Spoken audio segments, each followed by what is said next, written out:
ಏನಕ್ಕೆ ನಾವಿಬ್ರು ವಿಚ್ಛೇದನ ಪಡೆದ್ವಿ ಅನ್ನೋದಾದ್ರೆ ಕೆಲವು ವರ್ಷಗಳಿಂದ ನಾನು ಬೆಳೆದಂತಹ ಅಂದ್ರೆ ನನ್ನ ಆಲೋಚನೆಗಳು, ನನ್ನ ಜೀವನ ಶೈಲಿ ಒಂದು ಆಯಾಮದಲ್ಲಿ ಹೋದ್ರೆ ನಿವೇದಿತಾ ಅವರ ಒಂದು ಯೋಚನೆ, ಆಲೋಚನೆ, ಒಂದು ಜೀವನ ಶೈಲಿ ಅವ್ರದೇ ಒಂದು ಆಯಾಮದಲ್ಲಿ ಬೆಳೀತಾ ಹೋಯ್ತು.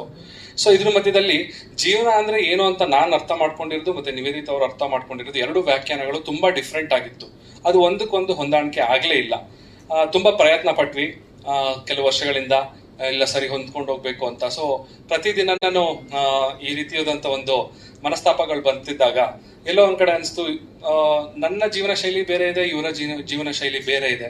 ಒಬ್ರಿಗೊಬ್ರು ನಾವು ರೆಸ್ಪೆಕ್ಟ್ ಮಾಡ್ಲೇಬೇಕು. ಬಿಕಾಸ್ ನಾವೆಲ್ಲ ಇಂಡಿವಿಜುವಲ್ಸ್. ಈ ಭೂಮಿ ಮೇಲೆ ನಾವು ಜನ್ಮ ಪಡೆದಿದ್ದೀವಿ ಅಂದ್ಮೇಲೆ ಅವ್ರಿಗೆ ಎಷ್ಟು ಹಕ್ಕಿರುತ್ತೆ, ನಮಗೂ ಕೂಡ ಅಷ್ಟೇ ಹಕ್ಕಿರುತ್ತೆ. ಸೊ ಹಾಗಾಗಿ ಯಾರು ಫೋರ್ಸ್ಫುಲ್ ಆಗಿ ಒಬ್ರ ಜೊತೆ ಇರೋದು ಸರಿಯಲ್ಲ. ಅಂದ್ರೆ ಮಾನಸಿಕ